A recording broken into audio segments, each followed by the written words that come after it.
disait... Christophe Lutundula, pourquoi aujourd'hui on doit accorder au régime de Tshisekedi ce qu'on a refusé à Kabila, c'est-à-dire changer la constitution?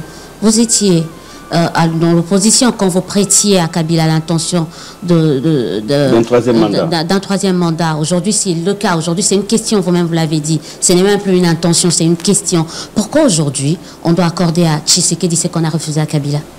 Redevable du président Tshisekedi, entendez-nous bien. Moi, je suis de l'Union sacrée. Ok? Je vous ai dit, je soutiens le président, je l'ai soutenu aux élections. J'ai conduit le président dans des circonstances de travail politique, discussion de la SENCO. Je n'ai pas aujourd'hui des raisons qui me motivent à le quitter. Je vais enchaîner, peut-être que vous allez comprendre. Après, nous sommes en 2011. Lutundula a la manœuvre pour changer l'article, l'alinéa 1 ou l'article 71, pour passer de 2 à 1 tour. C'est encore Lutundula. Là encore, je serai méchant. En 2011, vous aviez procédé à la modification de 8 articles de la Constitution. À cette époque-là, vous n'avez pas vu l'article 217. C'est aujourd'hui que vous réveillez pour... pas qu'on se réveille. Réveiller, voir cet article. Non, pas qu'on se réveille. Vous êtes des médias.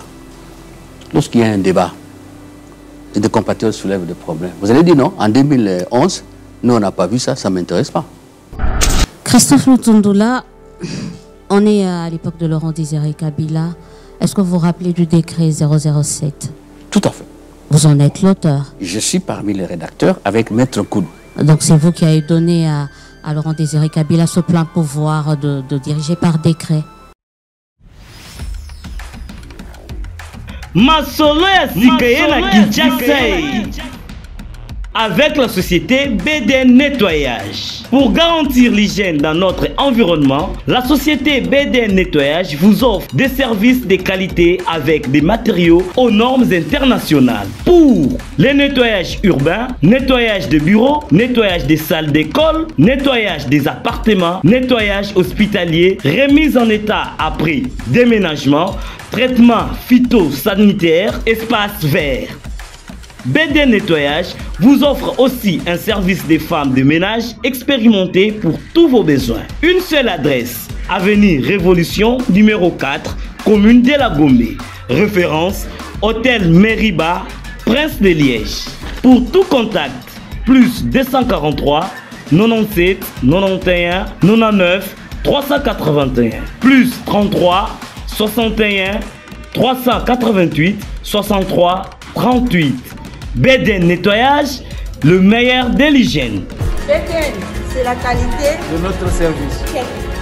Mesdames et messieurs, amis téléspectateurs, bonsoir et bienvenue à nos téléspectateurs pour notre édification à nous tous. Nous venons vers vous donc avec un projet, c'est lui de mettre en place un débat. Ce débat nous concerne parce que la République démocratique du Congo vit des débats. C'est grâce au débat qu'une société se comprend, une société valide ses propres certitudes. C'est grâce au débat que nous vivons la relativité de nos opinions. Sans débat, il n'y a pas de démocratie. Nous sommes donc aujourd'hui sur un fond important. Vous avez tous entendu parler de la révision ou du changement de la Constitution. On en parle. Tout le monde en parle. C'est le débat du jour. Il ne faut donc pas éviter d'en parler. Mais il faut en parler de manière méthodique pour édifier l'opinion, pour que la décision qui sera prise, quelle que soit cette décision, elle puisse faire avancer la République et non faire avancer des agendas personnels ou des agendas de groupe. Voilà les buts de cette émission que nous avons le plaisir de vous présenter parce que nous avons un invité aujourd'hui qui va nous parler de ces débats selon son point de vue, selon sa lecture, sa sensibilité, son histoire. Les sénateurs Lutundula Apala, Christophe, bonsoir. Bonsoir, il faut ajouter aussi Penapala. Penapala, voilà. C'est le lien que j'ai avec mes ancêtres. Enchanté d'être là. Évidemment. Vous n'êtes plus à présenter, mais écoutez, chaque jour il y a de nouveaux Congolais qui arrivent. Hein, donc, permettez que je dise un tout petit peu qui vous êtes. Vous êtes sénateur de la République. Vous avez été il n'y a pas longtemps ministre des Affaires étrangères, ministère régalien des puissances. Vous l'avez géré pendant cette période difficile de la guerre. Vous êtes un parlementaire assermenté parce que plusieurs fois élu à l'Assemblée nationale. Vous êtes donc 26 ans déjà. Voilà, Palais donc, du Peuple. Palais du Peuple. C'est la 27e année. Voilà, donc vous êtes quelqu'un dont la parole ne peut jamais, en tout cas, elle n'est pas censée être une parole légère. elle pèse le poids de vos convictions. C'est avec vous donc que nous allons discuter parce que vous êtes aussi président d'un parti politique, l'ADP, l'Alliance pour l'Alliance des démocrates pour le progrès. Et cette alliance qui vient sous votre conduite de publier une déclaration qui va nous servir de fil conducteur à cette émission. Vous êtes un homme qu'on ne peut pas aborder seul, donc j'ai fait appel à des journalistes talentueux. Et d'abord, commence par les dames, Élisée Odia, journaliste talentueuse et pourquoi pas journaliste des talents. Bonsoir, Élisée Odia. Bonsoir, Willy. Bonsoir, Christophe Lotondola. Merci. À votre droite, à ma gauche, à moi, Guy Chungu, patron de Éduc TV et avec d'autres casquettes, journaliste talentueux aussi. Bonsoir, Guy Chungu. Bonsoir, Willy. Bonsoir à l'invité également. Et pour finir, Ambago, Eric Ambago, de Top Congo. Bonsoir Willy, bonsoir Monsieur Lutundoula. Bonsoir. Voilà. C'est donc ce panel que nous mettons en place pour vous, qui va nous permettre de comprendre un tout petit peu quelle est la pensée, quel est le débat autour de cette question. C'est vrai que c'était une rumeur, c'est vrai, aujourd'hui le chef de l'État lui-même a parlé 3-4 fois, il a dit sa volonté de changer peut-être la Constitution ou de la réviser. En tout cas, le fondement constitutionnel de notre pays est remis en cause par cette décision du président. L'ADP, votre parti, a publié un communiqué, et dans ce communiqué, vous ne dites pas vraiment votre position claire, mais vous saluez l'initiative du président d'évaluer la Constitution. Les mots sont clairs et les nuances sont à préciser. Alors, nous commençons directement avec cette question. Quelle est la position que votre parti a mise en place? Aujourd'hui, vous avez fait une déclaration. C'était quoi cette position-là du parti? Je crois que notre position est très claire. Il est essentiel pour comprendre notre position de faire un rappel.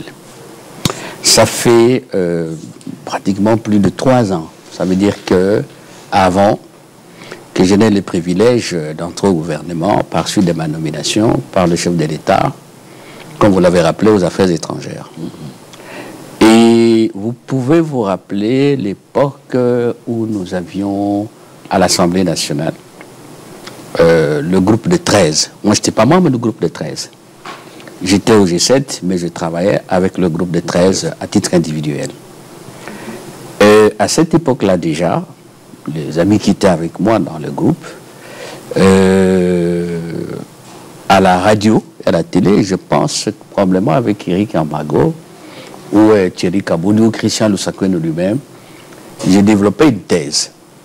Je considérais que nous venons de vivre une expérience de la mise en œuvre de la Constitution que nous avions adoptée, promulguée par les chefs de l'État, je crois, le 18 février 2006. Et donc, je considérais qu'on ne peut pas faire cette expérience pendant pratiquement 10 ans et ne pas évaluer. D'autant plus qu'il y a eu des situations qui n'étaient pas, en tout cas, dans la ligne droite de l'esprit et de la lettre de la Constitution. On va en parler, je ne vais pas vous prendre du temps à ce stade. Et la thèse que moi je présentais, pour ne pas dire la suggestion que moi je faisais aux Congolais, c'était qu'on mette en place, il faut bien suivre les nuances, un comité scientifique interdisciplinaire d'évaluation de la mise en œuvre de la Constitution. Et que sur base du rapport de ce comité, je vais vous dire pourquoi je l'appelais comité scientifique, nous allions ouvrir un débat politique de fond. Et comité scientifique, pourquoi? Je m'excuse beaucoup, ce n'est pas de l'élitisme, mais chacun a ce qu'il peut faire dans la vie, a le domaine de prédilection pour lui, à sa spécialisation. Je voyais des professeurs d'université, des politologues, les juristes, les économistes, les sociologues, bref, tous ceux qui, de par la formation et de par aussi, là je sors un peu de l'université, leurs activités, leurs préférences, même les politiques, leur capacité de se détacher des considérations et des sensibilités personnelles peuvent froidement, je souligne le terme froidement, à la limite de scientifique, examiner la situation. Nous avons prévu ça, parce que la Constitution en elle-même, c'est toute une philosophie de vie, une philosophie du pouvoir, une perception de la manière la meilleure de nous organiser pour assurer à ce pays ce rayonnement, sa grandeur et les bien-être de ses populations. Donc, c'est une idéologie, un programme politique, les institutions. Donc, moi, je pensais qu'on pouvait avoir ces gens-là, détachés, qui, in tempore non suspecto, réfléchiraient sur la Constitution. On a parlé de la parité. Article 14 jusqu'à 15. Est-ce qu'on y est arrivé? Et on va faire le détail. Donc, j'avais proposé ça à l'époque. J'ai même discuté avec des amis et des personnes d'un niveau très élevé en termes de responsabilité.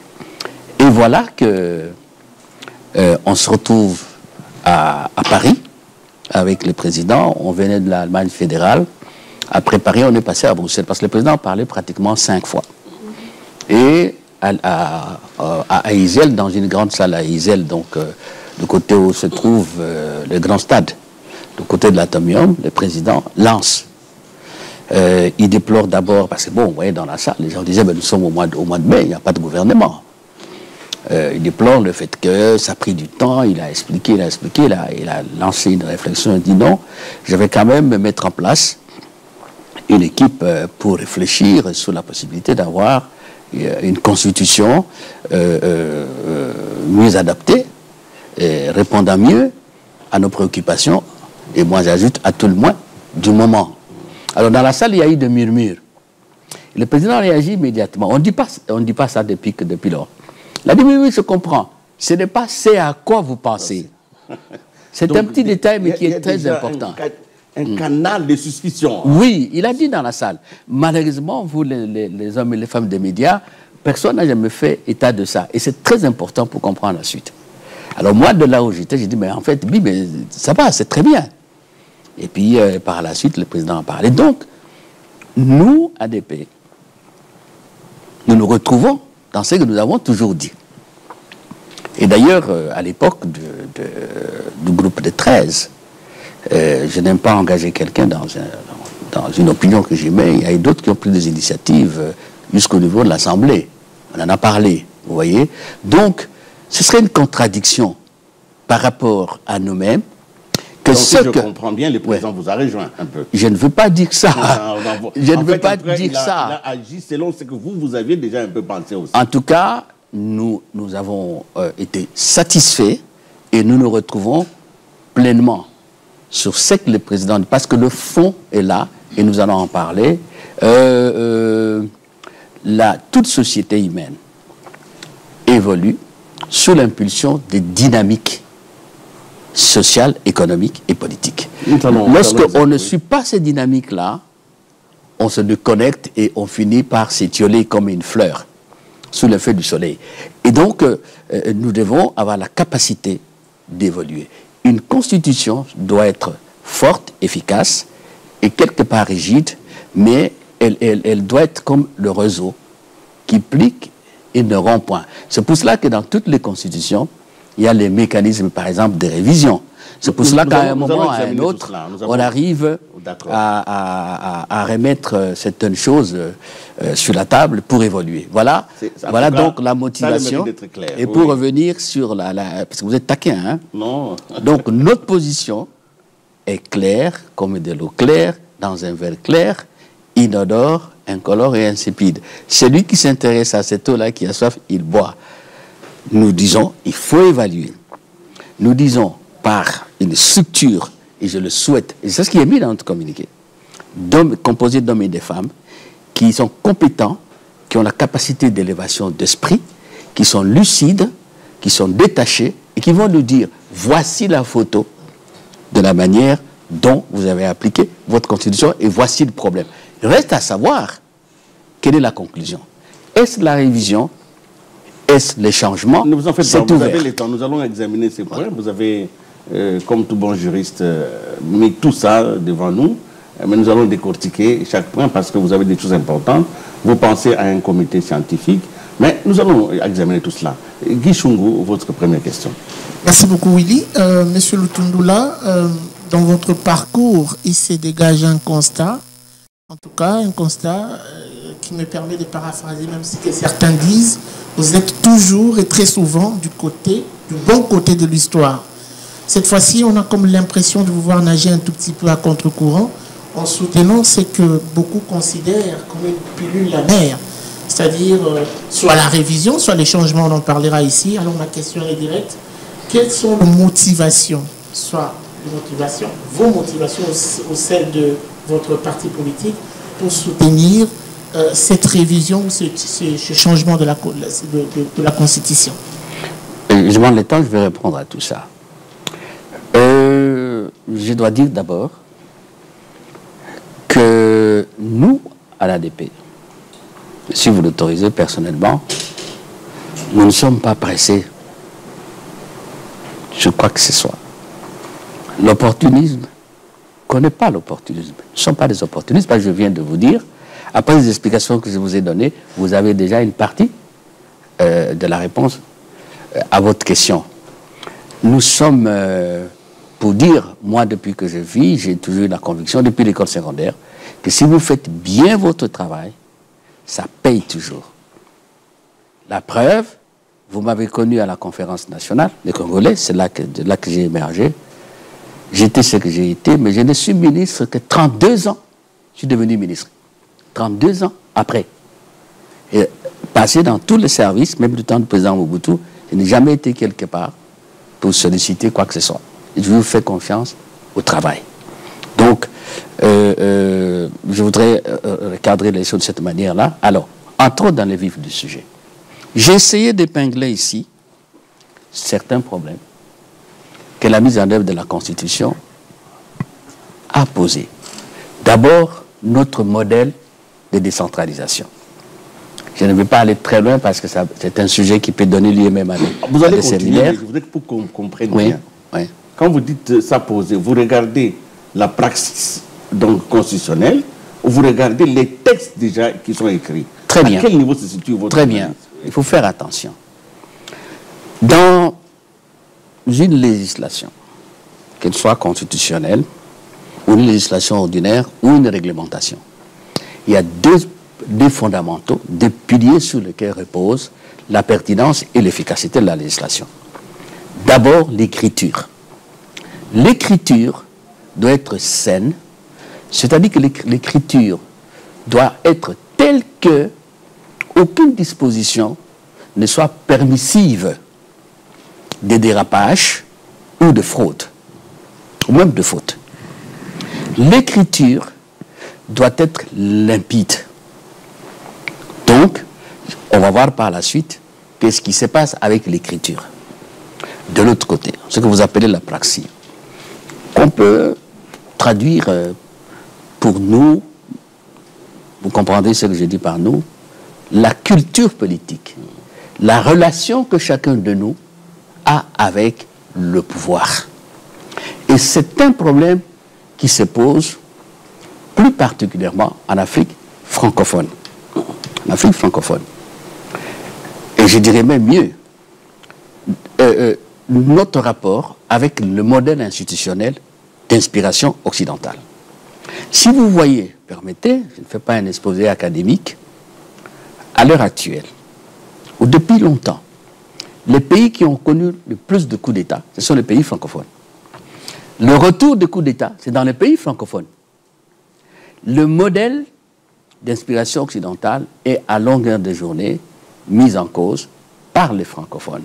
Regardez actuellement l'Afrique du Sud, le Ghana, le Nigeria, le Botswana, même la Namibie. Et on peut continuer la série. J'ai pris vraiment des exemples phares. Ce sont des pays qui ont des systèmes institutionnels à l'occidental. Pluralisme politique, pluralisme syndical, et j'en passe. Ça fonctionne. Mais si vous voyez l'Afrique centrale, si vous voyez l'Afrique francophone, je ne cite pas les pays, en termes de coup d'État, en fait, le Sénégal n'a jamais connu un coup d'État. Le Cameroun, on peut en parler aussi. Mais les révisions constitutionnelles, c'est dans les pays francophones. Donc nous avons un problème de fond.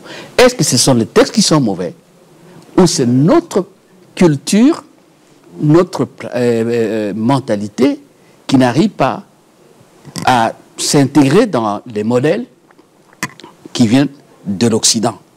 C'est ça le problème. Et là, effectivement, quelle qu'ait été la qualité de l'écriture juridique, ça ne peut pas prospérer si ça ne rencontre pas de l'autre côté une culture qui s'intègre dans l'écriture. C'est peut-être trop abstrait. Cela ne signifie pas que nous avons tort. Là où le problème se pose, et j'en parle souvent avec des amis, surtout ceux qui sont dans le domaine scientifique de la recherche, je dis, mais on attend, ça fait 60 ans, donner un modèle institutionnel, un système ou des systèmes politiques, des modèles économiques et sociaux qui nous permettent d'obtenir la stabilité, le progrès social et le rayonnement, comme tous les pays qui avancent. Voilà. Donc, on ne peut pas dire, c'est mentir de dire, j'ai une constitution que je considère comme parfaite et tout ira bien. Non, c'est faux. Et on reviendra sur sa question. Donc, je disais, je prends la question de la décentralisation. Grosso modo, notre modèle n'a pas réussi. Hier, nous étions au Sénat, j'avais fait une intervention, la Caisse nationale de péréquation. C'est prévu dans la Constitution, article 181. La loi a été votée, le président a promulgué, ça fait longtemps. Ce n'est pas la faute de la Constitution, hein? On a nommé, si des hommes ne parviennent pas à agir, on a nommé les gens là-bas. Oui. Ça ne fonctionne pas. Il y a la question de la décentralisation, les rapports entre disons, le fonctionnement des institutions provinciales. Grosso modo, déstabilisation. Et à l'époque du président Kabila, nous avons essayé de régler un peu avec la révision de l'article, je crois, 197 et 198. Je ne me trompe pas. Mais ça ne marche pas. Dès que le président Tshisekedi est arrivé, il a été malheureux, il a déploré la corruption au niveau de l'élection des sénateurs et de gouverneurs. C'est une panne qui est très très importante. Les institutions provinciales, les compétences entre le pouvoir central et les provinces, il y a une zone de flottement. Vous avez par exemple les gens de l'enseignement primaire et secondaire, les gens du secteur médical. Qui décide? Le gouverneur, le chef de division provinciale, ou tout doit venir de Kinshasa? Ce sont des problèmes sérieux. Je continue encore avant de passer à autre chose. Pour ce qui concerne les provinces, la retenue à la source. Vous savez qu'il y a un débat toujours. Jusqu'à aujourd'hui, on fait toujours des rétrocessions. Mais la Constitution parle de la retenue à la source. Qu'est-ce qui se passe? Voilà un problème. Il n'y a pas de décentralisation ou de régionalisme constitutionnel qui réussissent sans ressources, sans personnel compétent. On a parlé de la Constitution prévoit la fonction publique provinciale. Où est-ce qu'elle est? Tout se décide à partir de Kinshasa. Là, alors, nous suivons tous ce qui s'est fait au niveau du ministère de l'Intérieur depuis longtemps. Le ministre de l'Intérieur, un beau matin, il dit « Cette assemblée provinciale ne peut pas siéger ». Mais il n'y a pas de tutelle. Monsieur Lutundoula, permettez, parce que c'est important. La question qui concerne les individus. Il est prévu dans la Constitution que le président de la République, en fonction, continue à travailler jusqu'à l'installation du prochain. Voilà. On a généralisé ça. L'Assemblée nationale, les Sénats, les assemblées provinciales, les gouverneurs, ainsi de suite. Suivez mon regard. Vous savez ce qui s'est passé il y a quelques années. L'ancien régime bloque les élections. Parfois, à un moment donné, on bloque, on nous dit, on va faire les provinciales. Les partis politiques dont le nôtre, nous avons déjà versé la caution pour nos candidats députés provinciaux. Mais à un moment donné, paf, c'est terminé, on nomme les commissaires provinciaux. Généraux, ça n'existe nulle part. C'est en dehors de la Constitution. Et l'argent que nous avons payé, il ne nous a jamais été restitué. On n'a pas élu les députés provinciaux. Conséquence, et c'est très grave ça. 1. Le président de l'époque a prolongé son mandat. 2. Au Parlement, une chambre élue, l'Assemblée nationale, une autre non élue, le Sénat est 5 ans. Dans les provinces, les députés provinciaux non élus, qui ont continué 5 ans. Les gouverneurs, on les a balayés. Et vous voyez un cas qui ne vient pas de l'écriture. Alors, je répondis avec ma deuxième question, puisque je sens qu'il y a une série, tout un cocktail. Et là, il y a des propositions que nous pouvons faire pour ça. Alors, ma deuxième question, rapidement, c'est justement, je rebondis sur un mot que vous avez utilisé, il faut évaluer cette constitution. Oui. Je trouve que c'est un jeu de mots, on aimerait être plus précis. Ici, il y a 2 mots qui reviennent sur les lèvres du Congolais, notamment des constitutionnalistes, soit changer, soit modifier, réviser la Constitution. Votre démarche d'évaluation de cette Constitution, c'est pour aboutir à quoi? À une révision ou à un changement? Mais c'est simple, je suis désolé de vous rétorquer comme ça. Comment vous allez lever une option sans ne fût-ce que faire le constat? Non, parce que vous avez dit évaluer, c'est un mot. Non, ce n'est pas un mot. Nous sommes des intellectuels. La première démarche, c'est l'état des lieux. Vous allez aujourd'hui réviser ou changer par rapport à quoi? L'état des lieux, vous l'avez fait puisque vous avez cité un cocktail des faits qui attendez un peu là. nécessitent... Attendez un peu là. Je suis en train de faire l'état des lieux. Il fallait me laisser parler. Je comprends parce que bon, ça risque d'être un exposé académique. Non, il faut qu'on sache, et ça répondra aux préoccupations des Congolais, qu'on sache où est-ce que ça n'a pas marché. Si vous ne le faites pas, vous êtes en train de faire du théâtre. Mais quelles sont les certitudes? J'en viens. Oui. Et il faut... Nous, on a parlé, et le président est allé dans ce sens-là, nous nous en réjouissons. Il a parlé de l'interdisciplinarité. Il faut aussi que ceux qui connaissent... Moi, je ne suis pas médecin. Vous m'amenez dans une salle d'opération ou dans un laboratoire, je fais de n'importe quoi. Que ceux... Vous, dans votre domaine, tout ça, tout le monde dit, oui, on peut corriger de cette manière-là. Et comme l'a dit Willy, les débats dans une démocratie, il faut toujours l'avoir sur tous les problèmes des sociétés. Alors, vous voulez que je vous dise, pour nous, la DP, changement ou révision? Moi, c'est clair, parce que nous n'avons aucun complexe, on n'a aucun problème. Si la paire, ça c'est la facilité. Oui. Ça, c'est la facilité. Je ne donne pas de leçons, mais à notre niveau, on ne fait pas comme ça. Ça ne peut être qu'une conclusion. Si la paire, à l'issue de la réflexion à laquelle le président appelle, qu'il faut un changement, pourquoi pas?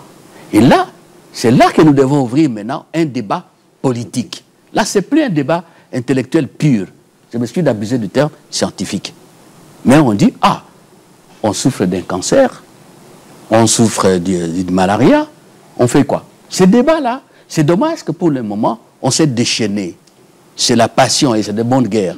Mais nous aurions pu être plus froids. Et j'appelle, et dans notre communiqué, nous avons appelé le Congolais à ça. Et c'est comme ça qu'on rate des rendez-vous historiques. C'est un pays des rendez-vous historiques. Vous comprenez?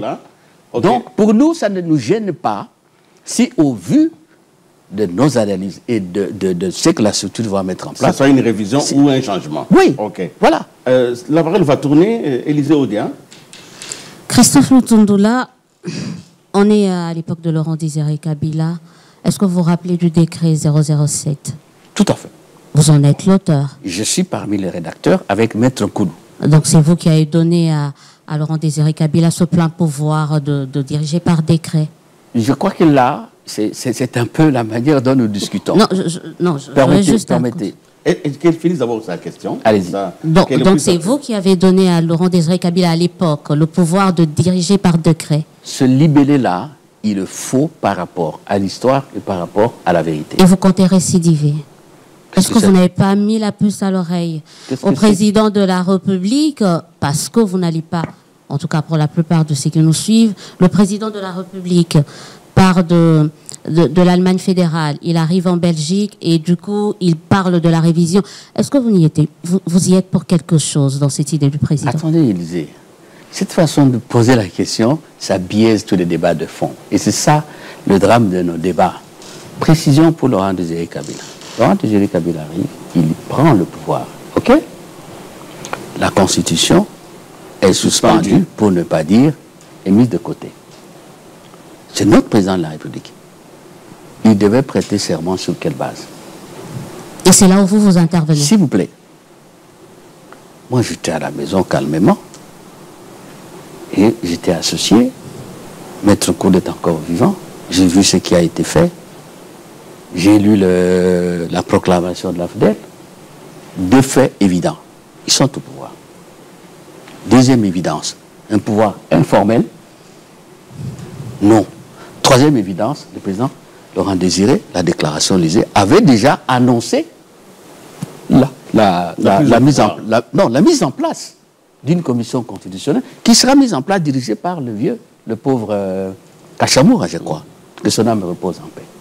Est-ce qu'on devait laisser le pouvoir dans l'informel? Il fallait, à tout le moins, encadrer et lisez le décret. Lisez le décret. C'est bien dit qu'on attend la commission constitutionnelle. Donc, on avait le choix, le vide total, alors ça va dans tout le sens, ou encadrer tant soit peu pour permettre la prestation de serment qui devait se faire la veille.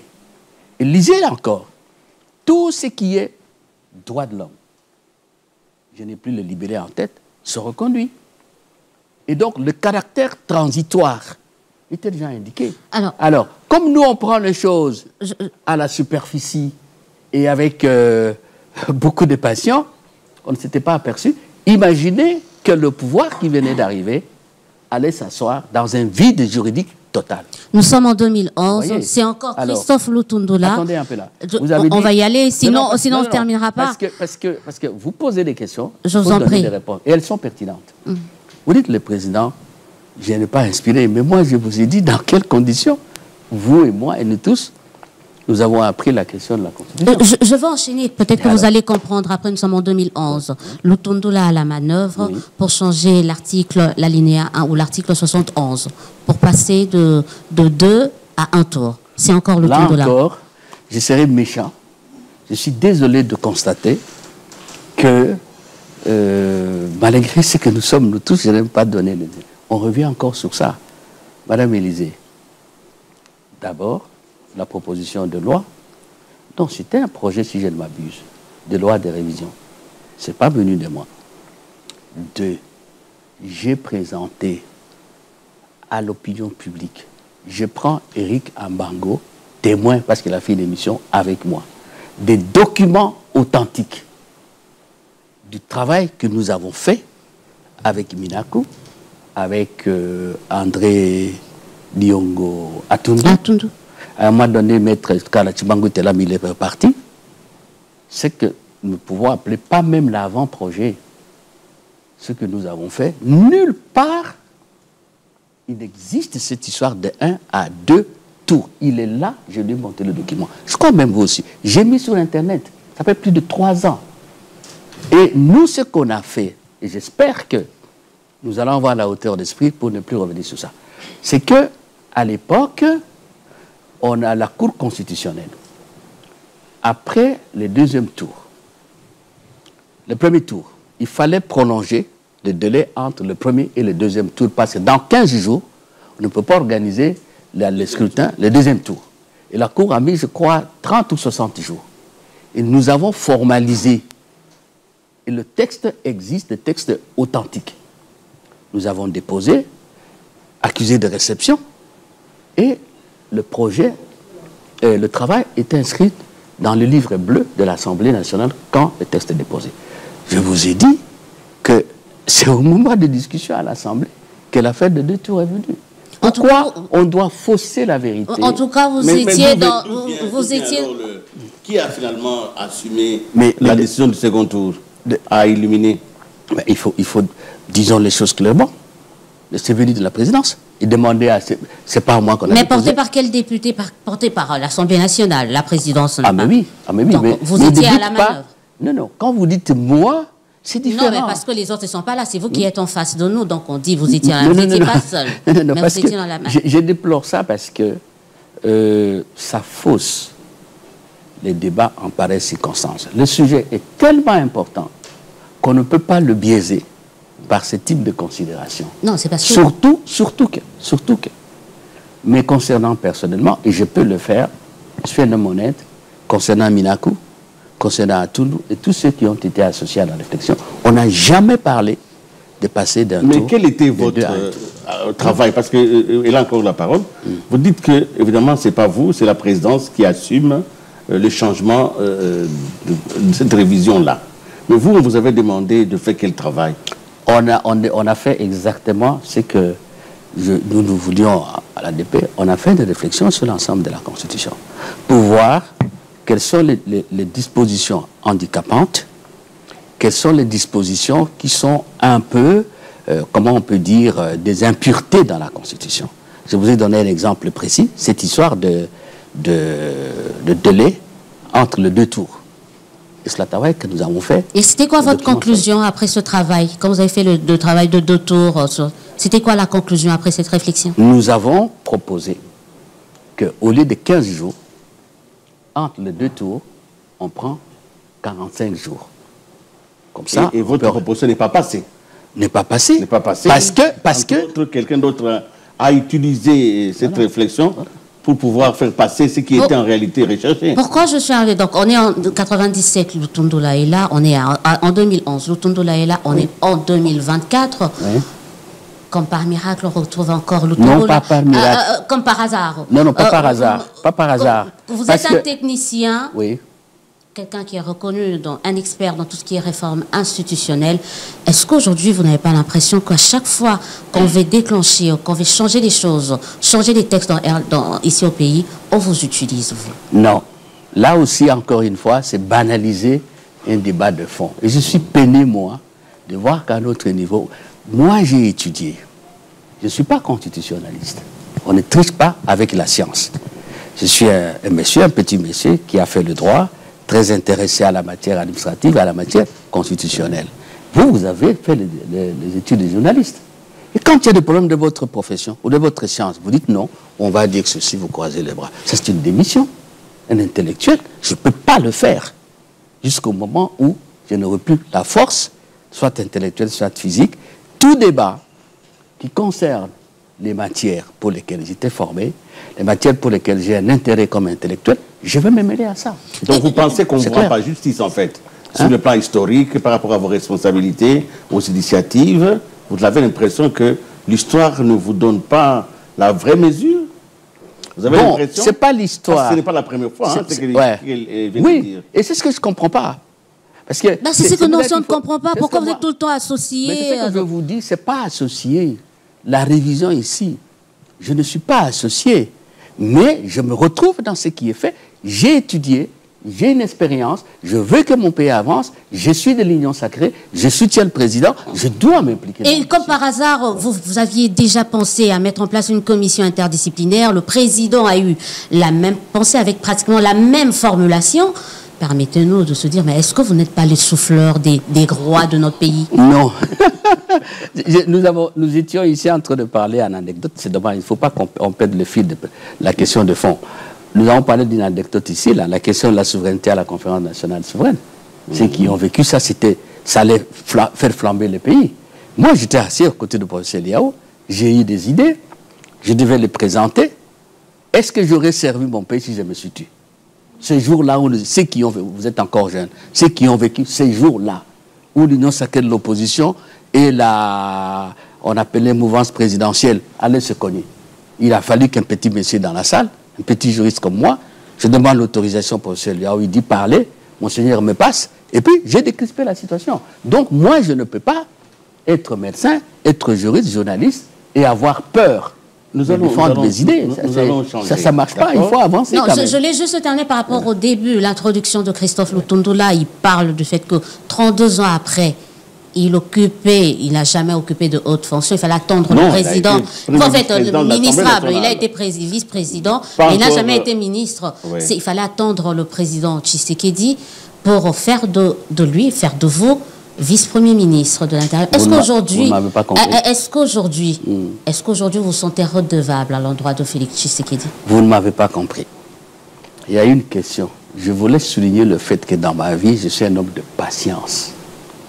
Est-ce qu'aujourd'hui, est-ce qu'aujourd'hui... Je vous répondrai. Je vous répondrai. C'est ça qui biaise le débat.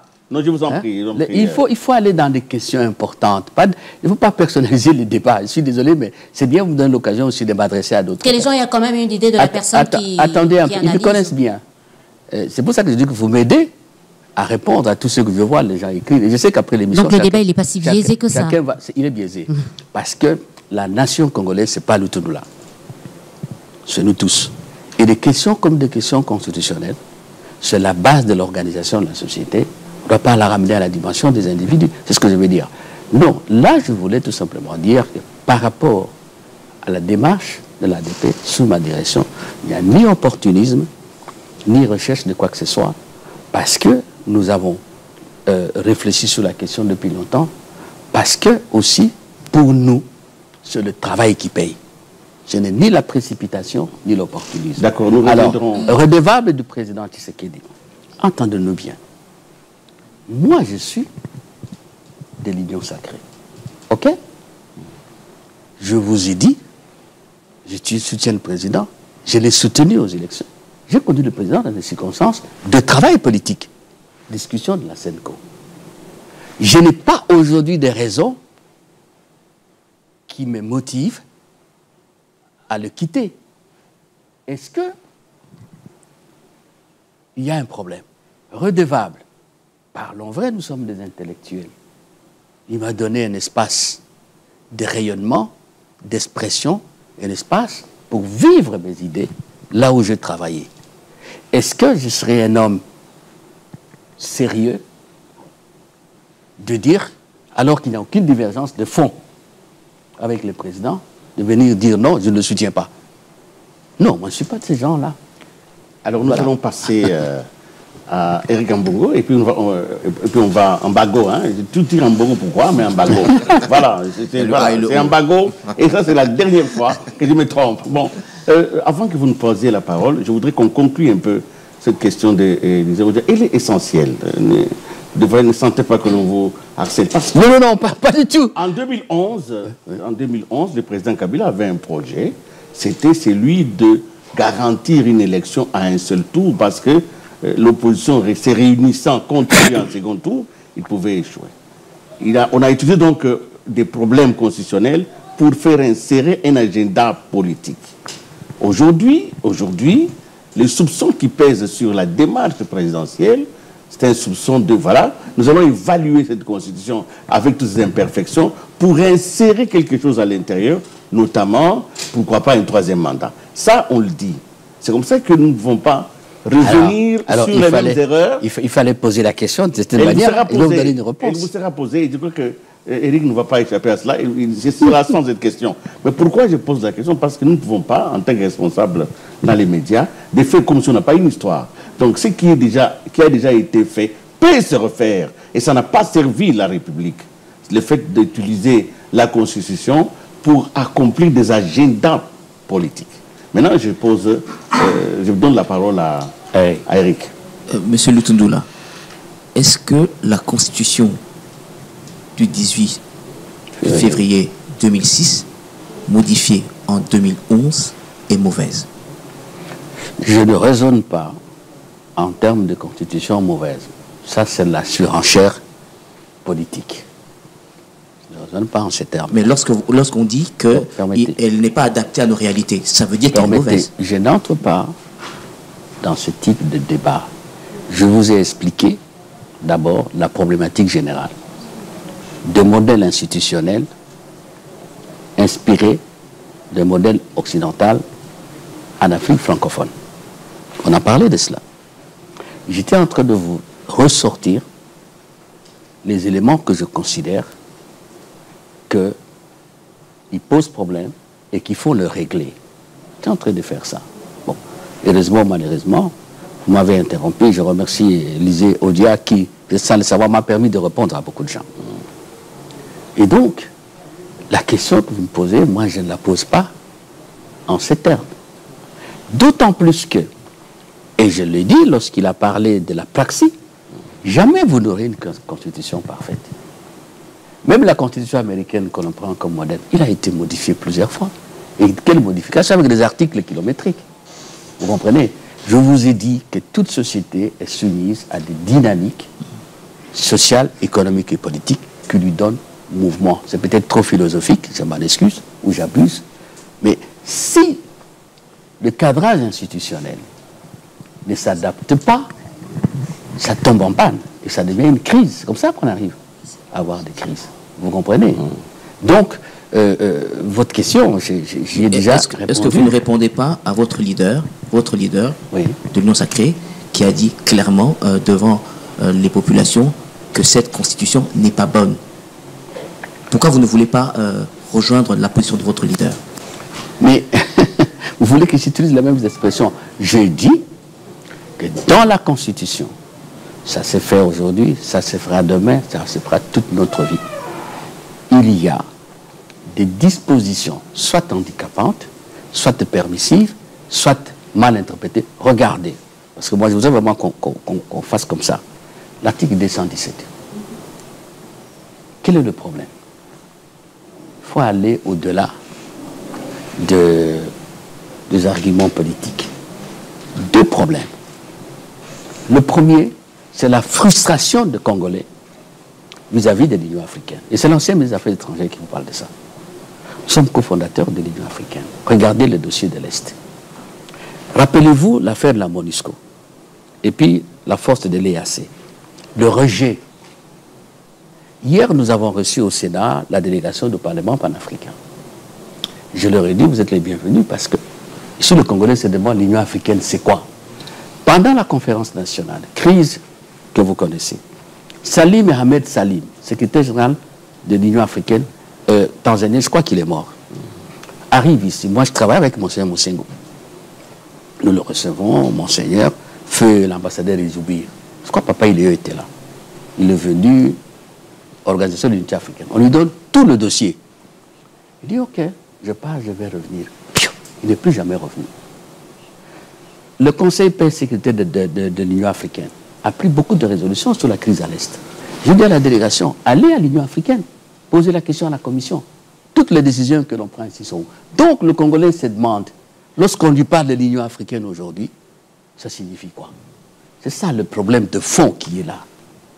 Le deuxième problème, qui n'est pas de fond, d'écriture, peut-être que, pas peut-être, il y a un grand malentendu, il faut réécrire. Vous savez qu'en Afrique, Monsieur Tundula, expliquez l'article 217, parce qu'il y a cette polémique. Certains disent que le Congo va vendre, on va, est-ce que vous m'avez compris? Notre territoire, tout ça, il faut bien expliquer ça. Eric, je ne reviens pas sur ce débat qui est de bonne guerre en politique. J'ai dit il faut voir la question de fond. Si vous n'avez pas la question de fond, vous ne la résolvez pas. La question de fond, c'est cette frustration. Que signifie aujourd'hui, pour vous et moi, l'Union africaine? Je vous ai parlé de la période de la conférence nationale. Je vous dis ce qui se passe, et on peut en parler parce que je connais bien le dossier. Aujourd'hui, l'Union africaine, la Samir DRC, la force de l'Afrique australe, qui est à Goma. Le Conseil paix et sécurité prend une décision, une déclaration, dit à la Commission, donnez à la Samir DRC le matériel militaire de la force en attente de l'Union africaine, le matériel qui se trouve à Douala. Jusqu'à aujourd'hui, rien. Le problème de fond, c'est celui-là. Que signifie pour nous aujourd'hui l'Union africaine? Et à cause de cet article, il faut changer la Constitution. S'il vous plaît, ça ce sont des conclusions, je suis désolé, qui sont, qui sont à la superficie. Oui, monsieur le Tundula, c'est sur ça que certains s'appuient pour demander de changer la Constitution. Attendez un peu. Moi, j'ai une solution à ça. L'écriture, par rapport à cette frustration. Est-ce que vous savez qu'en Afrique, il y a des pays qui n'ont pas cette clause-là, cette disposition? D'autres, non, ils sont beaucoup de pays francophones. Ils ne l'ont pas. Mais en réalité, il est clair que quand on crée la ZLECAf, tout le monde est tenu à respecter. En matière douanière, par exemple, si aujourd'hui nous avons harmonisé la législation douanière avec l'EAC, les pays de l'EAC, dans le cas de la SADC, même si vous n'avez pas cette clause dans votre constitution, dès lors que vous engagez, je banalise, nous deux nous passons un contrat de bail. OK? Je ne peux plus visiter ma maison parce qu'il y a le contrat de bail. Donc, lorsqu'il y a un débat politique, ne voyez pas ce qu'il y a à la surface. Il faut entrer en profondeur. Devons-nous maintenir l'article? Est-ce qu'on peut enlever cette incise-là? Abandonne la souveraineté? Ou devons-nous dire, oui, comme d'autres pays, on enlève? Moi, c'est ça, ma vision et ma démarche. Monsieur, vous n'avez pas vu ça? Je n'entre pas... Vous êtes parmi les rédacteurs de la Constitution, pas parmi Akisangani, mais vous étiez là en tant que député. Est-ce que vous pensez... Vous ne l'avez pas. C'est passionnant. Vous ne l'avez pas encore. C'est passionnant. L'article 217 de quelqu'un d'autre. Écoutez, ne perdez pas... Eric a encore la parole. Ne perdez pas votre temps avec des questions taquines. Monsieur Lutundoula, en 2011, vous aviez procédé à la modification de 8 articles de la Constitution. Oui. À cette époque-là, vous n'avez pas vu l'article 217. C'est aujourd'hui que vous réveillez pas qu'on se réveille. Réveiller, voir cet article. Non, pas qu'on se réveille. Vous êtes des médias. Lorsqu'il y a un débat, et des compatriotes soulèvent des problèmes, vous allez dire non, en 2011, nous on n'a pas vu ça, ça ne m'intéresse pas. Non, le problème ne s'est pas posé à ce moment-là. Vous pouvez, est-ce que vous savez anticiper sur le débat de 2040 ou tout ça? Non. Donc à cette allure, on va changer la Constitution. Chaque fois qu'il y aura un pouvoir qui arrivera, on changera parce qu'il y a un article qui va poser problème. C'est pas ce que je dis. C'est pas ce que je dis. Voilà. Nous revenons, recentrons un tout petit peu. Allons sur les questions de fond. Nous allons avoir une deuxième série. Nous avons déjà épousé 3/4 du temps. Hein, et soyez sûrs qu'il y a des choses à dire. Mais je voudrais poser une petite question. Parce que, en réalité... Vous permettez, parce qu'il ne faut pas qu'on escamote la question de fond. Non, nous regardons dans les yeux. Attendez. Oui. Moi, j'ai suivi tous les débats. Je n'ai pas parlé tôt, parce que j'ai estimé qu'ayant pris position il y a plus de 3 ans sur la question, je dois écouter. Et étant de l'union sacrée, me réclamant de la proximité possible. Quand vous parlez de la question de fond, vous parlez de l'intention de fond ou la question de fond? Attendez. J'ai dit, je prends la question de fond, c'est le 3e mandat. Oui, ça c'est l'intention de fond. Voilà. Non, non. Lorsqu'une intention est exprimée, il est dans le débat, il devient une question, si vous voulez. D'accord, je vous en prie. C'est ça le problème. Parce que je n'ai pas entendu quelqu'un, et c'est peut-être pour ça que vous voulez entrer avec moi dans le débat trop politicien. Je n'ai pas entendu quelqu'un qui a dit que dans la Constitution, il n'y a rien à régler. Il n'y a personne. Personne n'a dit. On dit opportunité. On dit le président veut le 3e mandat. Oui. C'est ça qui vous préoccupe. Je vous donne mon point de vue. Ça n'engage que moi et mon parti. Mandat. Je n'ai pas inventé. Je vous rappelle les paroles du président lui-même. 1. À Bruxelles, je vous ai rappelé. 2. Vous êtes de Top Congo. Je m'excuse de vous dire ça parce que vous n'êtes pas venu ici comme Top Congo. J'invite les compatriotes à revoir l'interview du président avec Christian Sakweno et notre compatriote en bas. Akisangani, le président a dit, ça relève de qui? Du peuple. Du peuple. À Lubumbashi dit, qui leur avait dit que moi je ne veux pas le 3e mandat? Et ça continue. Quelle réponse devons-nous chercher à ce stade? Et je parle avec toute la nuance. À ce stade, par rapport à la question. Moi, ce que je dis, et là, je rentre à moi, si la question se pose, c'est une question hautement politique, il va falloir en débattre. C'est simple comme bonjour. Mais nous sommes en politique. Alors, la question concernant changement ou révision. Moi, j'appelle, à l'ADP, nous parlons de la réforme constitutionnelle. Vous savez pourquoi? C'est une réserve, une précaution d'objectivité. Le président dit qu'il va inviter, il va créer, pas inviter, une commission. Attendons le rapport de la commission. C'est plus objectif. C'est moins sentimental. Je sais que la question est une question de haute sensibilité politique et nationale. Je vous concède, parce que c'est la vérité. On ne peut pas traiter des dossiers du pays avec légèreté. Et on va en débattre. C'est une question politique. Voilà. Il nous reste 7 minutes à peu près à gérer. Ouais. Ce qui fait à chacun de vous une seule question et à l'inviter une concision chirurgicale donc dans sa prise de réponse.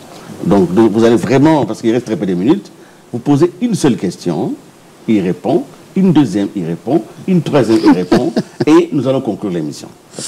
C'est cela. Alors, je vous en prie. Ce que j'apprécie, c'est le fait que M. Lutundoula traîne derrière lui une étude profonde sur cette constitution. Alors, j'aimerais que vous puissiez nous aider à ressortir quelques, comment je veux le dire, quelques obstacles que présente cette constitution en ce qui concerne le déploiement de la bonne gouvernance. Très bonne question. Mais je voudrais quand même, avant d'arriver, retirer bien la question. Nous avons un problème sérieux qu'on ne peut pas voir parce qu'on est dans l'affaire des mandats. Nous avons un conseil économique et social composé des hommes et des femmes de qualité qui font du travail. Dites-moi, là, vous qui êtes des médias, même moi qui suis, les conclusions du conseil économique et social, on en fait quoi? Est-ce que nous savons même ce qui décide? Quel est le sort qu'on réserve au conseil économique et social? Regardez à travers le monde, combien de pays ont-ils encore cette institution et qu'est-ce qu'ils en font? C'était une institution qui a été créée par compromis. Je préfère dire ça. Voilà un problème. Un autre problème, il y a quelques semaines, on a eu les états généraux de la justice, n'est-ce pas? On a parlé du Conseil supérieur de la justice sur le modèle belge, Conseil supérieur de la magistrature sur le modèle notamment français, pour revenir sur le modèle de référence. Il y a des problèmes. Est-ce que les décisions qu'ils ont prises pourraient être appliquées sans revoir la Constitution? Voilà un problème réel. Nous sommes tous d'accord que ça ne marche pas. Je suis peiné pour mes anciens collègues magistrats, et c'est ça la vérité. Et le contentieux électoral a fini vraiment par descendre encore en flammes l'image de la justice.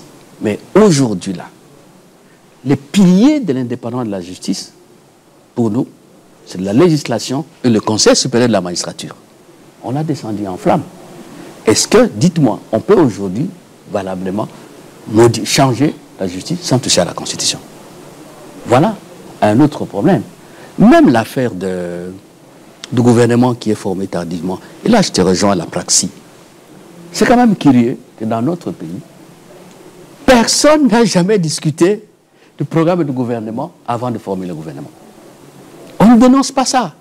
Toutes les coalitions que nous faisons, depuis qu'il y a eu des négociations, à l'époque, le président Mobutu, mouvement de l'indépendance, dans de la démocratie, jusqu'à aujourd'hui, ni au départ, ni au retour des élections, on n'a jamais discuté. Il n'y a pas un programme commun.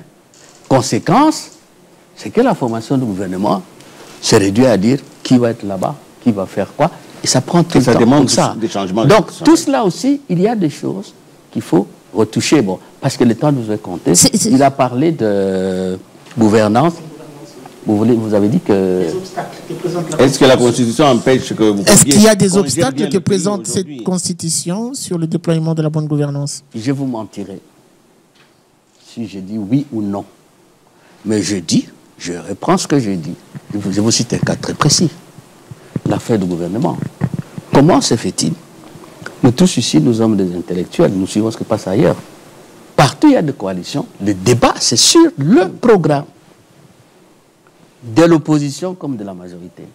Depuis que nous sommes indépendants. Mais comme si vous votez les hommes et non les programmes, comment voulez-vous que ça ait des programmes? Mais alors, on revient sur une autre équation. Oui. C'est-à-dire, là, vous renvoyez la balle à l'électorat. Oui. C'est-à-dire à notre culture politique. Vous voyez ça. Je vous donne disposition handicapante. Je vous ai parlé de cette histoire après le président. Voilà ce qui s'est passé. Parce que nous connaissons tous. Au lieu d'organiser les élections, qu'est-ce qui s'est passé? Je n'ai pas cité les noms des gens comme si nous étions plus propres que les autres tout le temps. On a commencé par désarticuler le gouvernement, vous comprenez ce que je veux dire? Désarticuler les provinces, commissaires généraux, et on vient avec le fichier électoral qui a pris des millions de dollars. Vous comprenez? Alors, c'est la mauvaise application des dispositions constitutionnelles. Et on peut continuer. Donc, la gouvernance, oui, elle dépend aussi des politiques nationales qui sont adoptées par le gouvernement et appliquées par les hommes, mais la gouvernance aussi, c'est le dispositif institutionnel qui doit être clean, qui ne doit pas être permissif des dérapages. Voilà, nous allons... C'est clair. Cette émission arrive à la fin. J'enchaîne les questions. Une petite une seule question. Une seule, On est ou deux déjà rapidement. Je crois qu'on peut demander une petite indulgence au niveau de la régie pour qu'on ait, c'est pas d'aussitôt Posez qu'on la retrouvera. question, Christophe Lutundula, pourquoi aujourd'hui on doit accorder au régime de Tshisekedi ce qu'on a refusé à Kabila, c'est-à-dire changer la constitution? Vous étiez dans l'opposition quand vous prêtiez à Kabila l'intention d'un troisième mandat. Aujourd'hui, c'est le cas. Aujourd'hui, c'est une question, vous-même vous l'avez dit. Ce n'est même plus une intention, c'est une question. Pourquoi aujourd'hui, on doit accorder à Tshisekedi ce qu'on a refusé à Kabila? Merci. Et une dernière question, par rapport au contexte également, actuel. Une partie du pays qui est occupée, n'est-ce pas indécent d'aborder une telle problématique alors qu'il y a la guerre dans la partie est du pays? Je commence par la fin. Je vous réfère encore au président. Je crois qu'il s'en a dit. Le président a dit que ce n'est pas une urgence. Je ne sais pas si j'invente. Le président a dit que ce n'est pas une urgence. Une urgence qui occupe tout... Non, mais le président a dit... Et pourtant ça occupe le débat. Madame Odia, est-ce que le président l'a dit ou il ne l'a pas dit? 2. Vous savez que à l'issue de la conférence des chefs d'État des pays membres de l'Union africaine, qui s'est tenue à Alger en 1999, il a été dit, je crois à travers une déclaration, une résolution, que l'Union africaine rejetait toute modification de constitution à la veille des élections. Les gens ont oublié ça. Ça existe. Et aujourd'hui, quand il y a des situations comme ça, j'ai eu la chance et le privilège de présider le conseil exécutif de l'Union africaine, d'accompagner le président, même quand il y a le mouvement de coup d'État en Afrique, prise de changement de gouvernement anticonstitutionnel ou changement de constitution à la veille des élections. Le mérite du président, et nous l'avons dit dans notre communiqué, c'est d'avoir provoqué ces débats in tempore non suspecto par rapport à cette position de l'Union africaine et pour donner le temps de débattre le plus possible. Je ne crois pas qu'il y ait une décision qui a été prise et transmise sous forme de loi à l'Assemblée nationale au Sénat. Donc, aujourd'hui, nous devons nous débattre. Mais ce que moi j'ai dit aux compatriotes, moins de passion avec la rigueur du scientifique. Et en toute démocratie, on lève les options. Le débat n'a fait que commencer. Par rapport à votre dernière question, vous avez utilisé le mot contexte, mais parlant de la guerre. Oui, on a refusé au président Kabila, parce que ce que vous n'avez pas dit, avant d'arriver à ça, il y a eu des contestations qui étaient très fortes sur d'autres sujets. Les dérapages déjà. Je vous ai cité les 4 dérapages ici, et on pouvait continuer. Donc, en ce moment-là, les esprits, moi j'étais dans l'opposition, je ne peux pas me nier, nous G7, on est parti entre autres par rapport à ça. Et si vous lisez notre lettre, nous avions dit que ce n'était pas opportun. Vous comprenez? Donc, chaque chose son temps, les dynamiques sociaux, économiques et sociales propulsent les pays vers des réformes. Mais ce qui est important en démocratie, c'est ce que nous faisons. Débattre. Et je souhaite ardemment que ce débat nous donne un éclairage. L'indécence d'avoir ce débat alors que le pays, alors qu'une partie du pays est occupée, c'est indécent quand même. Alors qu'une partie du pays est en guerre, alors tout le monde ferme. Les débats la ferme et on ne parle plus des questions. C'est la fin de l'émission. Alors, vraiment, c'est la fin. Monsieur Lutundula. C'est vraiment une seule question. Ok. Doit-on envisager le déverrouillage de l'article 220 d'après vous? Je reste cohérent. Moi, je dis que je refuse des conclusions sans avoir les matériaux.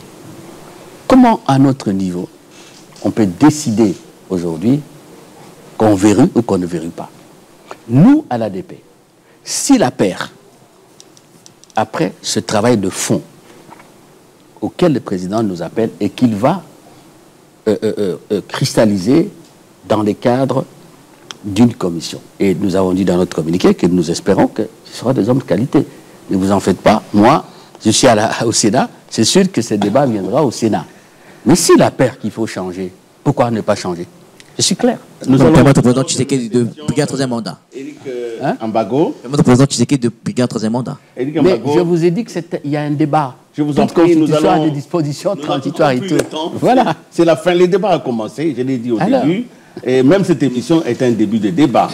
Alors, la dernière question, peut-être avec laquelle nous allons finir. Est-ce que les partis républicains, vous étiez à Sainte-City, non? Oui. Les partis républicains, vaut-il encore la peine? Mais s'il ne vaut pas la peine, pourquoi on discute?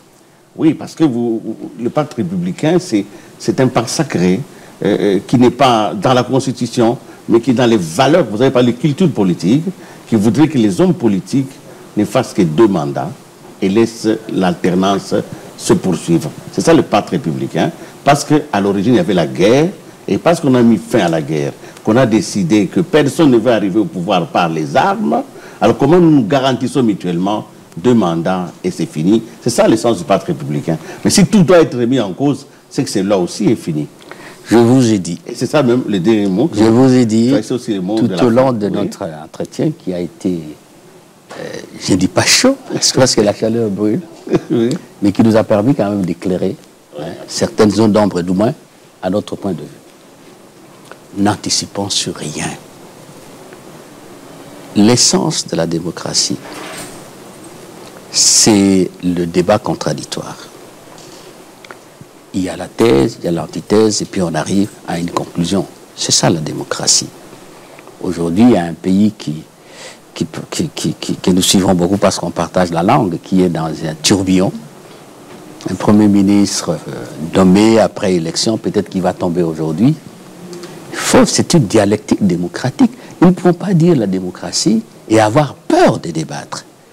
Moi, je dis, on a tourné autour du pot à un moment donné. Le problème de fond, c'est le problème du 3e mandat. Tout le reste, ça ne nous oppose pas tellement. Mais moi, je vous ai répété les paroles du président et surtout, je vous ai dit que le moment venu, si ce problème se pose, c'est un débat politique comme le problème de changement. On va en débattre. Pourquoi on refuse de raisonner, de discuter? Merci. Voilà. Pourquoi des anticipations qui nous bloqueraient? Mais peut-être votre idée à vous, est-ce que vous êtes tenté par un 3e mandat? Est-ce que c'est l'eau vous, Lutundula? L'émission est terminée. Nous sommes mais on peut avoir une petite réponse, Lutundula. Sur le plateau où j'ai conduit les débats. Merci Élisée Odia. L'émission est terminée, laissez-moi atterrir en beauté. D'accord? Voilà, nous sommes donc arrivés à la fin de ce plateau qui était vraiment chaud, comme vous l'avez dit. Mais tout ça fait partie de la vitalité démocratique. Les journalistes aujourd'hui ont décidé de ne pas laisser passer. Et ailleurs, ça ne se fait pas comme ça.